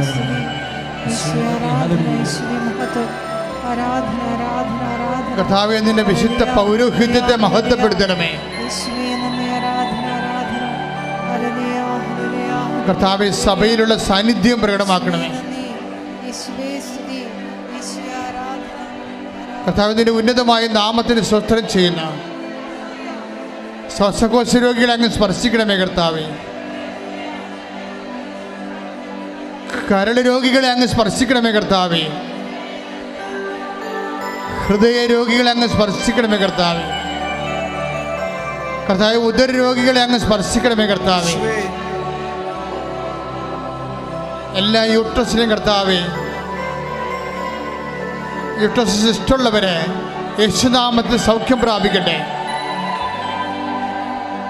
ഗർഭാശയത്തിൽ സിസ്റ്റുള്ളവരെ യേശുനാമത്തിൽ സൗഖ്യം പ്രാപിക്കട്ടെ. ഹല്ലേലൂയ. കർത്താവിന്റെ നാമത്തെ മഹത്വപ്പെടുത്തണമേ കർത്താവെ. യേശുവേ. സഭയിലുള്ള സാന്നിധ്യം പ്രകടമാക്കണമേ. 36 കൊല്ലം അർപ്പിച്ച കൃപാനയുടെ യോഗ്യതയാൽ കൃപാസാധാര ജീവനോടെ പ്രത്യക്ഷപ്പെട്ട മാതാവിന്റെ മാധ്യസ്ഥത്തിലെ മാരക രോഗങ്ങൾ യേശുനാമത്തിൽ സൗഖ്യമാകട്ടെ. ഹല്ലേലൂയ, ഹല്ലേലൂയ, ഹല്ലേലൂയ. യേശുവേ, ഹല്ലേലൂയ. മഹത്വം, ആരാധന, ആരാധന. ഹല്ലേലൂയ, ഹല്ലേലൂയ. വരേണേ സദയം തൊടേണേ സുഖമായിടും എൻ്റെ ഉള്ളം. അരികിൽ വരേണേ സദയം തൊടേണേ സുഖമായിടും എൻ്റെ ഉള്ളം. പരിശുദ്ധ പരമദിവ്യകാരുണ്യത്തിന് നേരവും ആരാധനയും സ്തുതിയും പുകഴ്ചയും ഉണ്ടായിരിക്കട്ടെ. കർത്താവെ സ്തുതിക്കട്ടെ. ഹല്ലേലൂയ, ഹല്ലേലൂയ. കർത്താവെ, വാദരോഗികളെ സംബന്ധിച്ച് പ്രാർത്ഥിക്കുന്നു കർത്താവെ. ഉള്ളംകാലം മുതൽ ഉച്ചവരെ കർത്താവിൻ്റെ രക്തം നിറയട്ടെ. എല്ലാ മാംസപേശികളിലും, രോഗാതുരമായ എല്ലാ മാംസപേശികളിലും, രക്തഞരമ്പുകളിലും, ശരീരകോശങ്ങളിലും കർത്താവിൻ്റെ രക്തം നിറയട്ടെ. പിതാവേ, അങ്ങേ പുത്രനായ യേശു ക്രിസ്തുവിന്റെ നാമത്തിൽ അടയാളങ്ങൾ സംഭവിക്കട്ടെ. പിതാവിൻ്റെയും പുത്രൻ്റെയും പരിശുദ്ധാത്മാവിന്റെ നാമത്തിൽ പ്രാർത്ഥിക്കുന്നു. അങ്ങേ പുത്രനായ യേശു ക്രിസ്തുവിന്റെ നാമത്തിൽ അവിടുത്തെ കൈകൾ നീട്ടണമേ. അടയാളങ്ങൾ സംഭവിക്കട്ടെ. ശ്രദ്ധിക്കട്ടെ. വ്യാധികള്, വാതരോഗങ്ങള്, ആന്തരിക അവയവങ്ങളുടെ മുഴുവൻ രോഗങ്ങള് യേശുവിന്റെ നാമത്തില് സൗഖ്യമാകട്ടെ. മക്കളില്ലാത്തവരെ യേശുവിന്റെ നാമത്തില് സൗഖ്യമാകട്ടെ. ശ്രദ്ധിക്കട്ടെ. ഹല്ലേലൂയ, ഹല്ലേലൂയ, ഹല്ലേലൂയ, ഹല്ലേലൂയ. അരികിൽ വരേണേ സദയം തൊടേണേ സുഖമായിടും എൻ്റെ ഉള്ളം. അരികിൽ വരേണേ സദയം തൊടേണേ സുഖമായിടും എൻ്റെ ഉള്ളം. പരിശുദ്ധ പരമദിവ്യകാരുണ്യത്തിന് നേരവും ആരാധനയും സ്തുതിയും പുകഴ്ചയും ഉണ്ടായിരിക്കട്ടെ. എൻ്റെ മക്കളെ, രോഗമുള്ള ഇടങ്ങളിലെല്ലാം നിങ്ങളുടെ കരങ്ങളെ യേശുനാമത്തിൽ വെച്ചുകൊണ്ട് മനസ്സിൽ പ്രാർത്ഥിച്ചുകൊണ്ടിരിക്കുക. ഓൺലൈനിൽ പ്രാർത്ഥിക്കുന്നവരോ, കഴിഞ്ഞ ദിവസങ്ങളിലൊക്കെ വളരെ രസകരമായ ഒരു സാക്ഷ്യമുണ്ടായിരുന്നു. ഈ വിശ്വാസത്തിൻ്റെ ആപ്ലിക്കേഷൻസ് വളരെ പ്രൈവറ്റായ കാര്യമാണ്. വിശ്വാസം ആപ്ലിക്കേറ്റ് ചെയ്യുന്ന വിധം അത് ഓരോരുത്തർക്കും ഡിഫറെൻ്റാണ്. ഒരമ്മയുടെ കുഞ്ഞിൻ്റെ വയറ് കുടൽ ചുരുങ്ങിക്കൊണ്ടിരിക്കുക. അപ്പോഴ് വൈദ്യശാസ്ത്രം ഏറെക്കുറെ കൈവിട്ട അവസ്ഥയാണ്. ആ സാക്ഷ്യം യൂട്യൂബിലുണ്ട്. കുഞ്ഞ് ഫ്ലൈറ്റിലേക്ക് കുഞ്ഞിനെ ആശുപത്രിയിലേക്ക് കൊണ്ടുവന്നിരിക്കുകയാണ്, ഇന്ത്യയിലേക്ക് കൊണ്ടുവരികയാണെന്ന് തോന്നുന്നു. അപ്പോൾ ഒരു ഓപ്പറേഷൻ്റെ സാധ്യതയില്ല. അപ്പം അമ്മ എന്താ ചെയ്തതെന്ന് വെച്ചാൽ ഉടമ്പടി തൈലം എടുത്തിട്ട് അവരുടെ വയറ്റിൽ യേശുവിൻ്റെ നാമത്തിൽ പേരിട്ടി. എന്ത് ചെയ്തു എന്നല്ല, ആരുടെ പേരിൽ ചെയ്തു എന്നുള്ളതാണ് പ്രധാനപ്പെട്ട വിഷയം. കാര്യം നമുക്ക് രക്ഷയും വിടുതലും ദൈവം നൽകുന്നത് അവൻ്റെ നാമത്തിൽ മാത്രമാണ്. അവൻ്റെ നാമത്തിൽ എന്ത് ചെയ്താലും വിശ്വാസത്തിൻ്റെ പ്രവൃത്തിയാണത്. അത് ഫെയ്ത്ത് ആപ്ലിക്കേഷൻസ് ആണ്. ഫെയ്ത്ത് ആപ്ലിക്കേഷൻസ് ഓരോ വ്യക്തിക്കും വ്യത്യസ്തമായിരിക്കും. വിശ്വാസത്തെ ആപ്ലിക്കേറ്റ് ചെയ്യുന്ന രീതികൾ. കർത്താവ് തന്നെ തുപ്പലുണ്ടാക്കി നാവിൽ തൊട്ടത് നമ്മൾ ബദിരൻ്റെ കാര്യത്തിൽ വായിക്കുന്ന ആപ്ലിക്കേഷൻസാണ്. അത് ഈശോ സ്വതസിദ്ധമായിട്ട് കർത്താവ് പരിശുദ്ധാത്മാവ് ഈശോക്ക് തോന്നിച്ച ഒരു ആപ്ലിക്കേഷൻസാണ്. അതെല്ലാം വ്യക്തിപരമായ ആപ്ലിക്കേഷൻസാണ്. ചിലർ കർത്താവിനെ കണ്ടപ്പോൾ മേൽക്കൂര പൊളിച്ച് കളഞ്ഞ് വീടിൻ്റെ അത് കട്ടിലോടുകൂടി രോഗികളെ ഇറക്കി. അതും ഫെയ്ത്ത് ആപ്ലിക്കേഷൻസാണ് അവരുടെ. കർത്താവ് പറഞ്ഞിട്ടുണ്ടോ അവരുടെ വിശ്വാസം അവൻ കണ്ടെന്നോ. ഒരു വിശ്വാസം എക്സ്പ്രസ് ചെയ്യാൻ വേണ്ടി ഒരു വ്യക്തിക്ക് പരിശുദ്ധാത്മ നൽകുന്ന വ്യത്യസ്തങ്ങളായ മാർഗങ്ങളുണ്ട്. അത് സുവിശേഷവിഹിതമായ കാര്യങ്ങളായിരിക്കും. അതുകൊണ്ടാണ് ദൈവം ഇന്നും അത്തരം കാര്യങ്ങൾക്ക് അടയാളം നൽകിക്കൊണ്ട് തൻ്റെ സാന്നിധ്യം അംഗീകരിക്കുന്നത്, സാന്നിധ്യം സംലഭ്യമാക്കുന്നത്. അതുപോലെ തന്നെ ആണ് നിങ്ങൾ ഇവിടെ നിൽക്കുമ്പോൾ യേശുനാമത്തിലാണ് നിൽക്കുന്നത്. അവൻ കാലദേശങ്ങൾക്ക് അതീതനായതുകൊണ്ട് ഏത് കാലത്തും ഏത് നാട്ടിലും ജീവിക്കുന്ന ആൾക്കാർ, നിൻ്റെ ബന്ധുക്കൾ സുഖപ്പെടാൻ വേണ്ടി അവരുടെ ഓർത്തുകൊണ്ട് അവർക്ക് വേണ്ടി നിനക്ക് പ്രാർത്ഥിക്കാവുന്നതാണ്. മരിച്ചുപോയ ഒണേസിമസ് ഈ ലോകത്തില്ലാത്ത ആളാണ്. ഈ ലോകത്തില്ലാത്തവർക്ക് വേണ്ടി പോലും പ്രാർത്ഥിക്കുന്നത് ബൈബിളിൻ്റെ വിശുദ്ധ പാരമ്പര്യമാണ്. ബൈബിളിൽ മാത്രം നടക്കുന്ന കാര്യമാണത്. ബൈബിളിൽ മാത്രം നടക്കുന്ന കാര്യങ്ങൾ ലോകത്തിന് ഒരിക്കലും നടക്കാത്ത കാര്യങ്ങളാണ് പലതും. അതുകൊണ്ട് തന്നെ ആത്മാക്കൾക്ക് വേണ്ടി പ്രാർത്ഥിക്കാമെങ്കിൽ തീർച്ചയായിട്ടും അകലെയിരിക്കുന്ന അന്യരാജ്യങ്ങളിലിരിക്കുന്ന നിൻ്റെ മക്കൾ രോഗികളാണെങ്കിൽ അവർക്ക് വേണ്ടി നിൻ്റെ അവയവത്തെ അവരുടെ അവയവത്തിന് ഉള്ള രോഗത്തിൻ്റെ സ്ഥാനത്ത് നിൻ്റെ കൈകൾ വെച്ചുകൊണ്ട് യേശുനാമത്തെ സ്തുതിക്കട്ടെ, സ്തുതിക്കട്ടെ. Lord Jesus, pour out your spirit. Touch with your fire finger. Soak with the precious blood. I command you in the name of Jesus Christ to be healed. യേശുവേ നന്ദി. ഹല്ലേലൂയ ഹല്ലേലൂയ ഹല്ലേലൂയ ഹല്ലേലൂയ ഹല്ലേലൂയ. ആരാധന ആരാധന. യേശുവേ സ്തുതി. ഹല്ലേലൂയ ഹല്ലേലൂയ ഹല്ലേലൂയ ഹല്ലേലൂയ. വരേണേ സദയം തുടേണേ സുഖമായിടും എൻ്റെ ഉള്ളം. അരികിൽ വരേണേ സദയം തുടേണേ സുഖമായിടും എൻ്റെ ഉള്ളം. ജീവിത മാർഗങ്ങൾക്ക് വേണ്ടി പ്രാർത്ഥിക്കുന്ന സമയമാണ്. പല സാക്ഷ്യങ്ങൾ നിങ്ങൾ കേൾക്കുമ്പോൾ നിങ്ങൾക്ക് മനസ്സിലാകും. ഡിവൈഡ് ഓഫ് എനി ഫിസിക്കൽ സപ്പോർട്ടെന്ന്. ഭൗതികമായ യാതൊരു സാധ്യതയുമില്ലാത്തപ്പോഴും കടങ്ങൾ പരിഹരിക്കുന്ന സാക്ഷ്യങ്ങൾ നിങ്ങൾ വായിക്കുന്നതാണ് യൂട്യൂബിലെ. ജീവിത മണ്ഡലങ്ങളിൽ സമാധാനവും സങ്കടം അനുഭവിക്കുന്നവരുണ്ട്. വിവാഹം ഒത്തുവരാത്തതിൻ്റെ പേരിൽ അവർക്ക് വേണ്ടി പ്രാർത്ഥിക്കുന്ന സമയമാണ്. 10-22 വർഷങ്ങളായിട്ട് മക്കളില്ലാത്തവർ, 20 വർഷമായി മക്കളില്ലാത്തവർ, അവരെല്ലാം ഇവിടെ കുഞ്ഞുങ്ങളെയും കൊണ്ടുവന്ന് സാക്ഷ്യം പറയണം നമ്മൾ കണ്ടതാണ്. കല്ലിൽ നിന്ന് എബ്രായ സന്തതി ജനിപ്പിക്കാൻ ദൈവത്തിന് കഴിയുമെങ്കിൽ ആ ദൈവത്തിൻ്റെ കഴിവിലാണ് നമ്മുടെ വിശ്വാസം.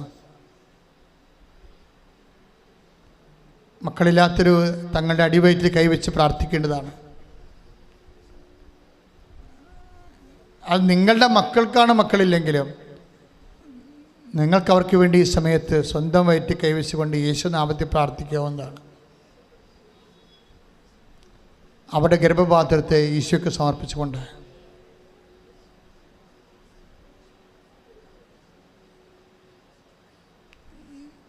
ജോലി ഇല്ലാത്തവർക്ക് വേണ്ടി പ്രാർത്ഥിക്കുന്ന സമയമാണ്. ഉള്ള ജോലി നഷ്ടപ്പെട്ടവരുണ്ട്, വേണ്ടത്ര ശമ്പളം കിട്ടാത്തവരുണ്ട്, ജോലി സംബന്ധമായ എക്സാം പ്രോസസ്സിലിരിക്കുന്നവരുണ്ട്. അവരിപ്പോൾ അടുത്ത അറിയിൽ ഓർക്കുന്നു, പ്രൊഫഷണൽസിനെ ഓർക്കുന്നു. ഉടമ്പടി എടുത്തിട്ടുള്ള ഒത്തിരി അനേകായിരം പ്രൊഫഷണൽസ് ഉണ്ട്. ഉടമ്പടിയിൽ ഇരിക്കുന്നവർ, ഇൻ്റർവ്യൂ അറ്റൻഡ് ചെയ്തവർ, പരീക്ഷ കഴിഞ്ഞവർ, റിസൾട്ട് പ്രതീക്ഷിക്കുന്നവർ, റീ എക്സാമിന് കൊടുത്തിട്ടുള്ളവർ, റീവാലുവേഷന് കൊടുത്തിട്ടുള്ളവർ, അവരെല്ലാം ഓർത്ത് പ്രാർത്ഥിക്കുന്ന, കേസിൽ അകപ്പെട്ടു പോയവർ, ഭാഗ ഉടമ്പടി നടക്കാത്തവർ, വഴിയില്ലാത്തവർ, വെള്ളമില്ലാത്തവർ, വീടില്ലാത്തവർ, വീടിന് സ്ഥലമില്ലാത്തവർ, സാമ്പത്തികമായ കടങ്ങളാൽ ലോണായി പോയിട്ടുള്ളവർ, ജപ്തിയായി പോയിട്ടുള്ളവർ, എല്ലാവരും ഈ സമയത്ത് ഓർത്ത് പ്രാർത്ഥിക്കുന്നു. വിസയ്ക്ക് പോയിട്ട് ജോലി കിട്ടാതെ അരഞ്ഞു നടക്കുന്നവർ, വീട്ടിൽ നിന്ന് പണം അയച്ചു കൊടുത്തിട്ട് ഭക്ഷണത്തിനുള്ള വക കൊടുത്ത് അത്രയും വേദനിച്ച് കഴിയുന്നവർ, മാതാപിതാക്കന്മാർ തമ്മിൽ ഭിന്നതയിൽ അകന്നിരിക്കുന്നവർ, സഫർ ചെയ്യുന്ന മക്കൾ, കുടുംബ ജീവിതം തകർന്നിരിക്കുന്നവർ, കുടുംബ കോടതിയിലൊക്കെ അലഞ്ഞു നടക്കുന്നവർ, ദൈവികമായ പദ്ധതിക്ക് എതിരെ നിൽക്കുന്നവർ, അവരെല്ലാവരെയും ഈ സമയത്ത് ദേവാലയ കർത്തൃദിവസത്തിന് സമർപ്പിക്കുന്നു.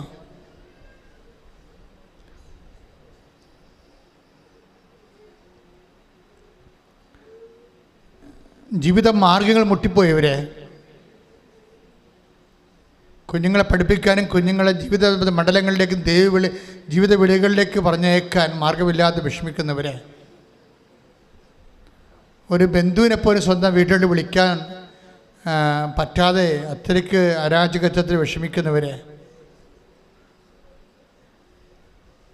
തെറ്റായ പ്രണയബന്ധങ്ങൾ കുടുങ്ങിപ്പോയ മക്കളെ, അവിടെ വിടുതലിന് വേണ്ടി പ്രാർത്ഥിക്കുന്ന, മക്കളെ സുഖപ്പെടുത്തി മാതാപിതാക്കന്മാർക്ക് ഏൽപ്പിച്ചു കൊടുക്കേണ്ടത് കർത്താവിൻ്റെ പ്രവർത്തനത്തിൻ്റെ ഒരു ഭാഗമാണ്. നിങ്ങൾ നഷ്ടപ്പെട്ട മക്കളെ, തെറ്റായ പ്രണയങ്ങളിൽ കുടുങ്ങിപ്പോയ മക്കളെ, മയക്കുമരുന്നിൽ കുടുങ്ങിപ്പോയ മക്കളെ കർത്താവ് വിടുവിച്ച് നിങ്ങൾക്ക് തിരിച്ചേൽപ്പിക്കാൻ പോകുന്ന സമയമാണ്. ശ്രുതികട്ടെ ഹല്ലേലൂയ.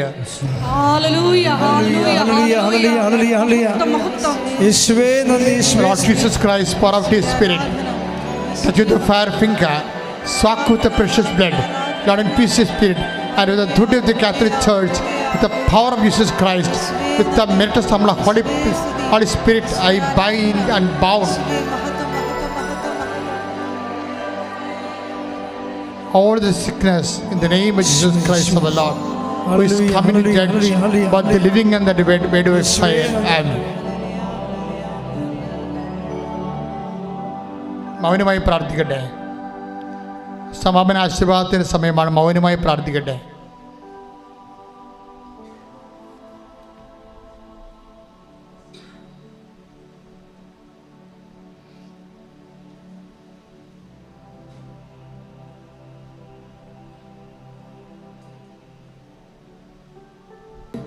ശിരസ്സ് നമിച്ച് സ്തുതിച്ചുകൊണ്ട് ആശീർവാദം സ്വീകരിക്കട്ടെ. ശ്രുതികട്ടെ ഹല്ലേലൂയ. ഹല്ലേലൂയ ഹല്ലേലൂയ ഹല്ലേലൂയ ഹല്ലേലൂയ ഹല്ലേലൂയ യേശുവേ നന്ദി, യേശുവേ സ്തുതി. ഹല്ലേലൂയ. പരിശുദ്ധ അമ്മയുടെ ഹല്ലേലൂയ ഹല്ലേലൂയ ഹല്ലേലൂയ ഹല്ലേലൂയ ഞങ്ങളുടെ കുടുംബത്തെ ഉയർത്തണമേ യേശുവേ. ഹല്ലേലൂയ ഹല്ലേലൂയ പ്രാർത്ഥിക്കാം. ഹല്ലേലൂയ ഹല്ലേലൂയ ഹല്ലേലൂയ ഹല്ലേലൂയ. ശക്തി ഞങ്ങളുടെ എല്ലാ ഭവനങ്ങളിലും നിറയപ്പെടണമേ എന്ന് പ്രാർത്ഥിക്കുന്നു. ഹല്ലേലൂയ ഹല്ലേലൂയ. മഹത്വം മഹത്വം. ആരാധന ആരാധന. ഹല്ലേലൂയ.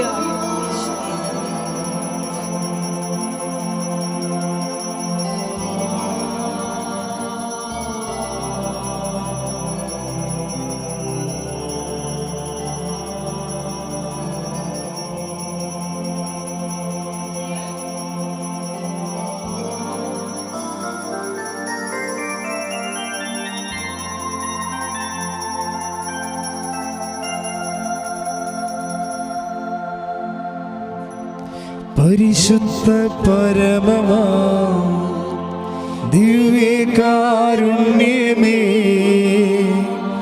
എന്നുമെന്നും അങ്ങേയ്ക്കാരാധന. പരിശുദ്ധ പരമമാ ദിവ്യകാരുണ്യമേ എന്നുമെന്നും അങ്ങേക്കാരാധന.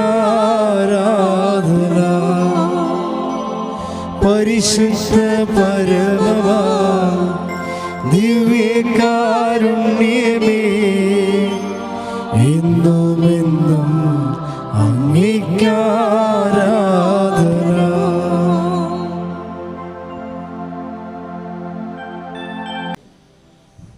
അറിയിപ്പുകൾ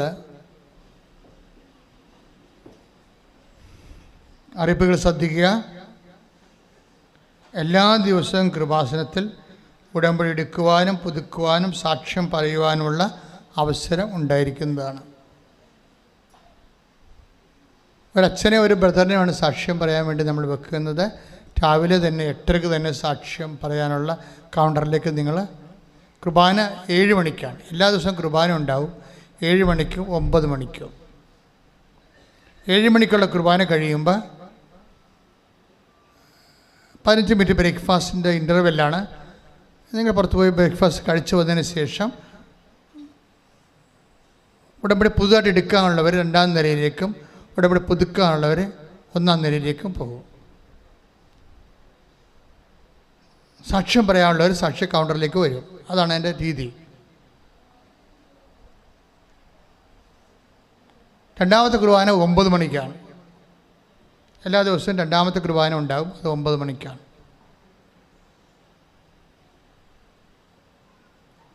9 മണിയുടെ കുർബാന കഴിയുമ്പോൾ കൃപാസന മാതാവിൻ്റെ നൊവേനയും ആരാധനയുമാണ്. 10 മണിക്ക് കൃപാസന മാതാവിൻ്റെ നൊവേനയും ആരാധനയും. 11 മണി തൊട്ട് സാക്ഷ്യം പറയാൻ തുടങ്ങാം. കാരണം ദൈവത്തെ മഹത്വപ്പെടുത്തി കഴിഞ്ഞാൽ നമ്മൾ കൃപയിൽ വളരും. റോമൻ 4:20.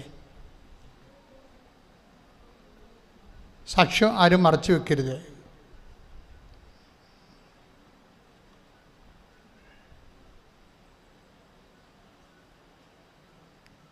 എല്ലാ ദിവസവും പ്രൊഫഷണൽസിൻ്റെ പരീക്ഷയ്ക്ക് വേണ്ടിയുള്ള പ്രാർത്ഥന ഉണ്ടാവും. അതിന് ചീട്ട് ഓഫീസിൽ നിന്ന് കിട്ടും. ബിടെക് സപ്ലി ഉള്ളവർ, പരീക്ഷയ്ക്ക് തകർന്നു പോയവരും, പരീക്ഷത്തിൽ വേറെ സംഘർഷാത്മകമായ ഒരു ആത്മവിശ്വാസം നഷ്ടപ്പെട്ടു പോയവരൊക്കെ, അവർക്കെല്ലാം വേണ്ടിയുള്ള പ്രത്യേക ഉപദേശവും നിർദ്ദേശവും സപ്പോർട്ടിങ് ഉണ്ടാകും. അവിടെ പ്രെയർ നടക്കുന്നത് രാവിലെ 11 മണിക്കായിരിക്കും ഫസ്റ്റ് പ്രെയർ. സെക്കൻഡ് പ്രെയർ നടക്കുന്നത് 2:30 മണിക്ക്. ആൾത്താറയിലാണ് നടക്കുന്നത്. വ്യാഴാഴ്ച ഞായറാഴ്ച ഒഴിച്ച് ബാക്കിയുള്ള ദിവസങ്ങളിൽ അച്ഛനെ കാണാൻ ഹൈ എമർജൻസി ആൻഡ് അർജൻസി ഉള്ളവർക്ക് സീറ്റ് കിട്ടുന്നതായിരിക്കും. നിങ്ങൾക്കൊരു ഹൈ എമർജൻസിയോ അർജൻസിയോ വന്നാൽ തീർച്ചയായിട്ടും നിങ്ങൾക്ക് എന്നെ നമ്മൾ കണ്ട് സംസാരിക്കുകയും ആ വിഷയത്തിൽ ഉപദേശ നിർദ്ദേശങ്ങൾ നൽകുകയും പ്രാർത്ഥന നൽകുകയും ചെയ്യും.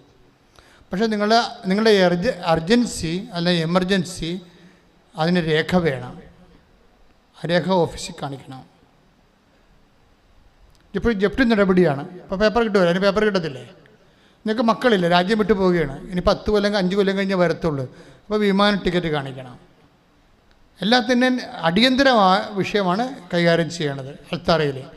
കാരണം ഉടമ്പടിയുടെ ബന്ധമായിട്ട് വരണതല്ല. നിങ്ങളിങ്ങനെ കൃപാസനം ആധ്യാത്മികതയിൽ ആശ്രയിക്കുന്നത് കൊണ്ട് നിങ്ങളുടെ ഒരു പ്രത്യേക കണ്ണീരിൻ്റെ കാലത്ത് നിങ്ങളെ സപ്പോർട്ട് ചെയ്യണതാണത്. ഉടമ്പടിക്ക് ഇതൊന്നും ആവശ്യമില്ല. അച്ഛനെ കാണുന്ന ഉടമ്പടിയായിട്ട് ഒരു ബന്ധമില്ല. അത് അമ്മ നേരിട്ട് ചെയ്യുന്ന കാര്യങ്ങളാണ്.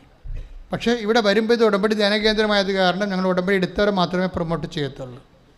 കാര്യം ഇതിനകത്ത് ഉടമ്പടിയിലൂടെ ചൊല്ലണേക്കാളുപരി ദൈവമായിട്ട് ചെയ്യുന്ന കുറേ കാര്യങ്ങളും സുവിശേഷ വേലയും സുവിശേഷ സാക്ഷിയൊക്കെ ഉണ്ട്. അതിനെ പ്രൊമോട്ട് ചെയ്യാൻ വേണ്ടിയാണ് ദൈവം നമുക്ക് ഉടമ്പടി തന്നത്. അപ്പം ഞങ്ങളെ സംബന്ധിച്ചിടത്തോളം അതാണ് പ്രൊമോട്ട് ചെയ്യേണ്ടത്. ചുമ്മാ വഴിയെ പോണവർ അവിടെ ആശുപത്രി പോകണം, ഇവിടെ ആശുപത്രി പോകണമെന്ന് പറഞ്ഞു കഴിഞ്ഞാൽ ഇവിടെ പ്രാർത്ഥിക്കാൻ പറ്റത്തില്ല. അവർക്ക് പ്രാർത്ഥിച്ചിട്ട് പോകാം. അച്ഛനെ കാണുന്ന വിഷയം വേറെയാണ്. അച്ഛൻ കാണുന്നതെല്ലാം ഉടമ്പടി എടുത്തിട്ടുള്ളവരാണ് കാണുന്നത്. ഞാനങ്ങനെ കുറേ ജീവിതം വേസ്റ്റ് ചെയ്ത ആളാണ്. 25 കൊല്ലം 84 തുടങ്ങിയല്ലേ. എന്തുമാത്രം മനുഷ്യരാണ് പ്രാർത്ഥിച്ചത്. അന്ന് ഇത്രയും കൺട്രോളിംഗ് ഒന്നും ഇല്ലായിരുന്നു. വന്നവർക്ക് പ്രാർത്ഥിച്ചു പോകും. പക്ഷേ എന്ത് പ്രയോജനം? ഇവൻ പ്രാർത്ഥിച്ചു പോകും, അവൻ്റെ കാര്യം നടക്കും, പിന്നെ അവൻ വെള്ളം പിടിച്ച് തോന്നിവാസിയായിട്ട് പിന്നെ നടക്കും. ദൈവത്തിന് വല്ല പ്രയോജനമുണ്ട്? അതാണ് ഇങ്ങനെ സ്കാനിങ് വരാൻ കാര്യം വന്നിരിക്കുന്നത്. അപ്പോൾ അതുകൊണ്ട് ഇവിടുന്ന് പോകുന്ന ഒരാൾ ദൈവത്തിൻ്റെ ആളായിരിക്കണം. ദൈവത്തിനും സുവിശേഷത്തിനും യേശുവിൻ്റെ നാമത്തിനും മഹത്വം ഉണ്ടാകണം. അത് പോളിസി മാറ്ററാണ്.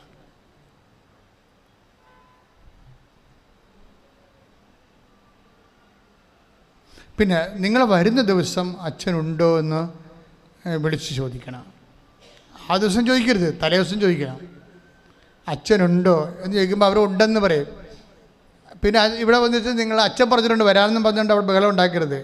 അപ്പോൾ ഏപ്രിലെല്ലാം നോക്കണം. ചിലപ്പോൾ 2019 ഉടമ്പടിയായിരിക്കും. പിന്നെ ഒരു ഗ്യാപ്പ് ഉണ്ടാവും. അപ്പോൾ അതൊന്നും കാണത്തില്ല കേസൊന്നും. കാര്യം നിങ്ങൾ ഉടമ്പടിയിലല്ലല്ലോ.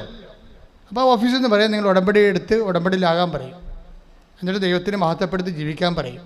10 ദിവസം കഴിഞ്ഞ് കാണാമെന്ന് പറയും. അതാണ് എൻ്റെ രീതി. അല്ലാതെ എന്തെങ്കിലും വിഷയം ഉണ്ടാകുമ്പോൾ ഫയർ എഞ്ചിനെ വിളിക്കണ പോലെ അതുപോലെ ഇത് നടക്കത്തില്ല.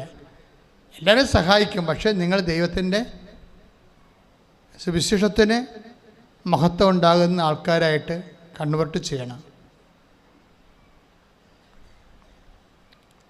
നിങ്ങൾ വരുന്ന ദിവസം ഇപ്പോൾ ഓഫീസിൽ ചോദിക്കും നിങ്ങൾ ഈ നമ്പറിലാണ് വിളിക്കേണ്ടത് അച്ഛനുണ്ടോ എന്ന് അറിയാൻ വേണ്ടി. ചില ദിവസവും ഞാൻ ഉണ്ടാകത്തില്ല, അതുകൊണ്ടാണ്. അപ്പോൾ ഞങ്ങൾ പറഞ്ഞ് ഞങ്ങളിവിടെ വന്നപ്പോൾ അച്ഛൻ ഇല്ലല്ലോ എന്ന് പറഞ്ഞുകൊണ്ട് ബഹളം ഉണ്ടാക്കേണ്ട കാര്യമില്ല. കാര്യം നമ്മളിപ്പോൾ വിളിച്ച് ചോദിച്ചാൽ രജിസ്റ്റർ ചെയ്യണം പേര് നേരത്തെ. ഞങ്ങൾ ഇന്ന രോഗിനെയും കൊണ്ട് വരികയാണ്, വയനാട്ടിൽ നിന്ന് വരികയാണ്. കാര്യം വയനാട്ടിൽ നിന്നൊക്കെ വരുമ്പോൾ 3,000-4,000 രൂപയൊക്കെ ആവും. അപ്പോൾ അങ്ങ് വരുമ്പോൾ നിങ്ങൾ വരുമ്പോൾ ഞാൻ ഇവിടെ ഇല്ലെങ്കിൽ എന്ത് ചെയ്യും? ആൾക്കാർ ചില ചെയ്യണത് ഇവിടെയൊക്കെ വീടെടുത്ത് താമസിക്കണം ചെയ്യണം ആൾക്കാർ.